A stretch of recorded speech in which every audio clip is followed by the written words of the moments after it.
বাঙালি সংস্কৃতির চিরায়ত উৎসব পহেলা বৈশাখ ও বাংলা নববর্ষ ১৪৩৩ বরণ করে নিতে জামলপুরের দেওয়ানগঞ্জে বর্ণাঢ্য আয়োজন সম্পন্ন হয়েছে। মঙ্গলবার ১৪ এপ্রিল সকালে দেওয়ানগঞ্জ উপজেলা প্রশাসনের উদ্যোগে একটি বিশাল মঙ্গল শোভাযাত্রা ও র্যালির আয়োজন করা হয়।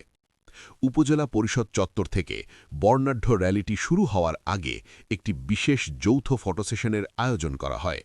এতে উপস্থিত ছিলেন শাহ জহুরুল হোসেন, উপজেলা নির্বাহী কর্মকর্তা, ইউএনও দেওয়ানগঞ্জ; মোহাম্মদ আনোয়ার হোসেন, ভারপ্রাপ্ত কর্মকর্তা, ওসি দেওয়ানগঞ্জ মডেল থানা।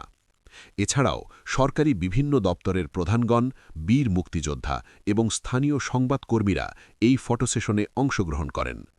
নববর্ষের সাজে সজ্জিত হয়ে প্রশাসনিক কর্মকর্তা ও সাংবাদিকদের এই মিলন মেলা উৎসবের আমেজে ভিন্ন মাত্রা যোগ করে। ফটোসেশন শেষে শুরু হওয়া র্যালিটি উপজেলা শহরের প্রধান প্রধান সড়ক প্রদক্ষিণ করে। র্যালিতে বৈশাখী সাজে সজ্জিত হয়ে বিভিন্ন স্কুল, কলেজের শিক্ষার্থী, সাংস্কৃতিক সংগঠন এবং সর্বস্তরের মানুষ অংশগ্রহণ করেন। ঢোল, তবলা ও নানা লোকজ অনুষঙ্গে পুরো শহর উৎসব মুখর হয়ে ওঠে। র্যালি শেষে সংক্ষিপ্ত আলোচনা সভায় উপজেলা নির্বাহী কর্মকর্তা শাহ জহুরুল হোসেন দেশবাসীকে নববর্ষের শুভেচ্ছা জানিয়ে বলেন, পহেলা বৈশাখ আমাদের বাঙালির প্রাণের উৎসব।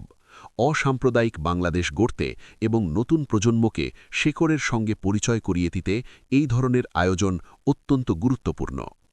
মডেল থানার ভারপ্রাপ্ত কর্মকর্তা ওসি মোহাম্মদ আনোয়ার হোসেন বলেন, শান্তিপূর্ণ ও সুশৃঙ্খল পরিবেশে নববর্ষ উদযাপনে পুলিশ প্রশাসন তৎপর রয়েছে।